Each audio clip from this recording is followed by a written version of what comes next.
In a world where yesterday's wisdom is today's limitation, one thing stands between leaders who fade away and those who rewrite the future: continuous learning. Imagine a ship once hailed as unsinkable, gliding through calm waters. But its captain? He's navigating with outdated maps, ignoring the shifting tides and rising storms. That ship, it doesn't end well. Now, replace that ship with your leadership. Are your maps updated?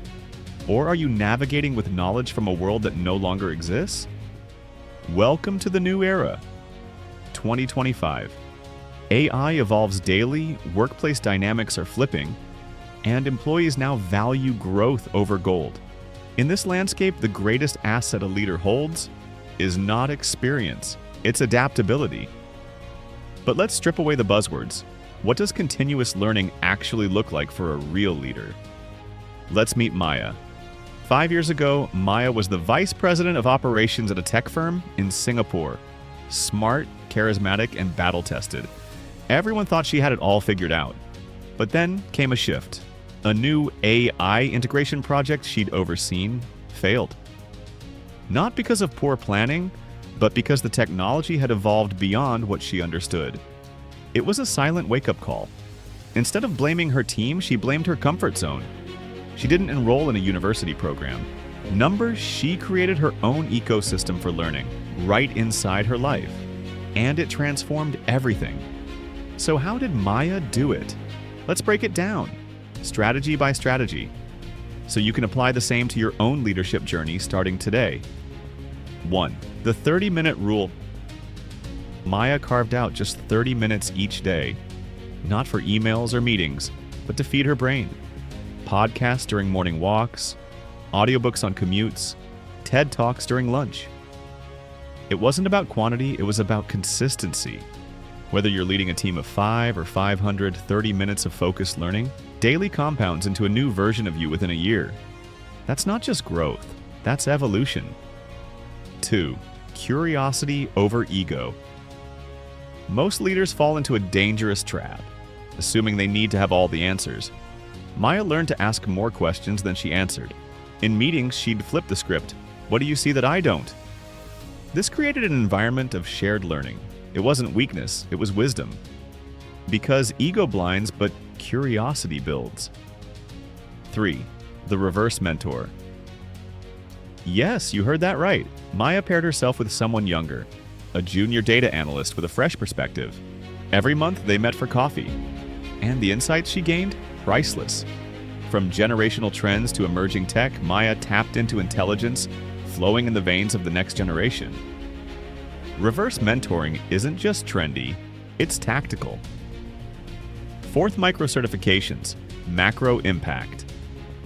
In 2025, you don't need to vanish into an MBA program to level up. Maya took micro courses on AI ethics, digital psychology, conflict resolution.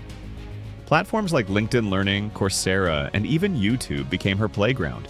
Each certification was a puzzle piece, building a bigger picture of future-ready leadership. Now, let's pause. You might be thinking, I'm too busy.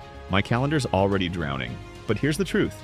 If your learning isn't scheduled, your irrelevance is. That's not fear-mongering. That's the brutal beauty of leadership today.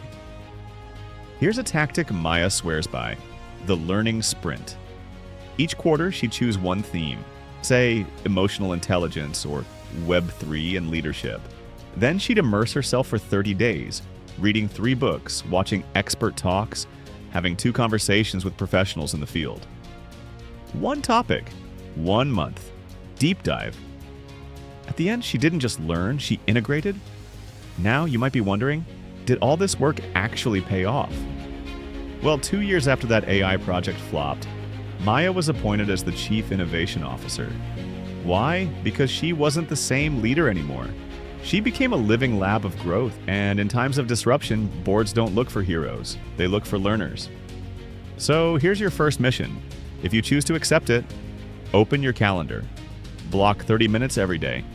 Pick your learning sprint for the month, and find your reverse mentor, someone whose world is wildly different from yours. Remember this, in 2025, leadership isn't about control, it's about capacity. And capacity comes from learning, fast, deep, and forever. Because the future doesn't wait for anyone. It rewards those who evolve faster than it changes. And you were never meant to stand still. What separates extraordinary leaders from the rest? It's not talent, it's not charisma, it's not even experience. It's momentum, a relentless forward motion driven by the hunger to learn. Not once, not occasionally, but constantly. Let's pick up where we left off. Maya's story isn't just inspirational, it's instructional. Because once she committed to continuous learning, something unexpected happened. She didn't just become more effective at her job, she became magnetic. Team members started stepping up. Innovation flowed more freely.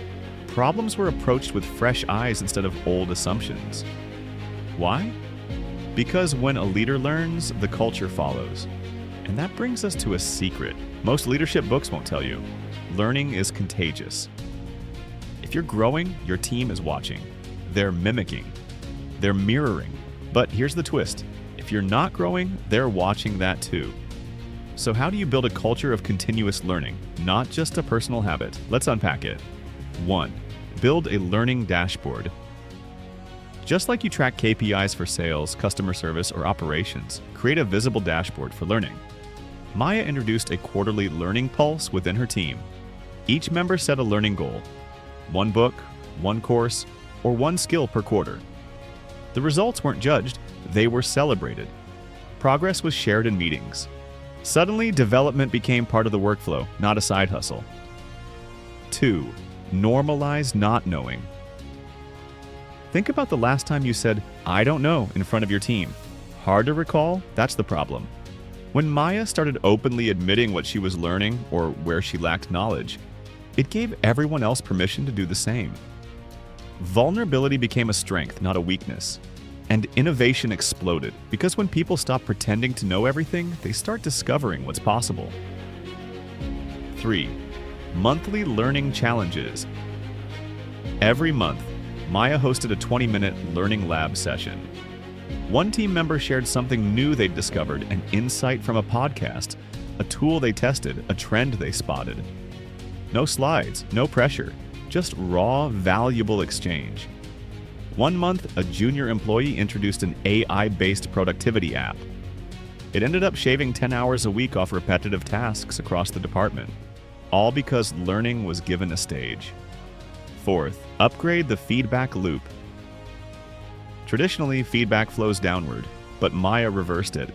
After every project, she asked her team, "What could I have done better? What did I miss?" At first, there was hesitation, but as trust grew, so did the honesty. 1 piece of feedback she received? Sometimes we don't feel like we can challenge your ideas. That stung, but it became her next learning sprint. She dove into psychological safety, team dynamics, and facilitation techniques. A month later, her meetings sounded different, more open, more alive. That's the power of learning. It turns criticism into fuel. Now, let's talk tools, because in 2025, resources are not the issue. The real challenge is curation. Here are a few of Maya's favorite picks. Blinkist for bite-sized summaries of top leadership books. Mentor Cruise for connecting with industry mentors on demand. Rome Research to organize insights and build a digital second brain. Google Scholar Alerts for staying updated with research in your niche. And of course, she had a simple rule. If it's not relevant or actionable, it's noise. Because learning isn't hoarding information, it's building capability. Why does this matter? Because in this age of relentless change, industries are being disrupted faster than universities can update their syllabi. The playbook you relied on last year may be obsolete by next quarter. Leaders who thrive are not the ones with the best degrees or longest resumes. They're the ones who move with change, learn through uncertainty, and model growth, even when it's uncomfortable. So, what's your next step? Will you carve out that 30 minutes? Will you choose your learning sprint? Will you be the leader who grows, adapts, and inspires? Not just once, but every single day. If this episode sparked something in you, don't let it fade. Subscribe to Next Level Leadership, where we equip modern leaders like you with powerful strategies, real stories, and actionable insights to grow beyond titles and build legacies that last. Leave a comment with the one thing you're committing to learn this month. And if you're ready to lead the future, not chase it, you're in the right place. This is Next Level Leadership, and your next level begins now.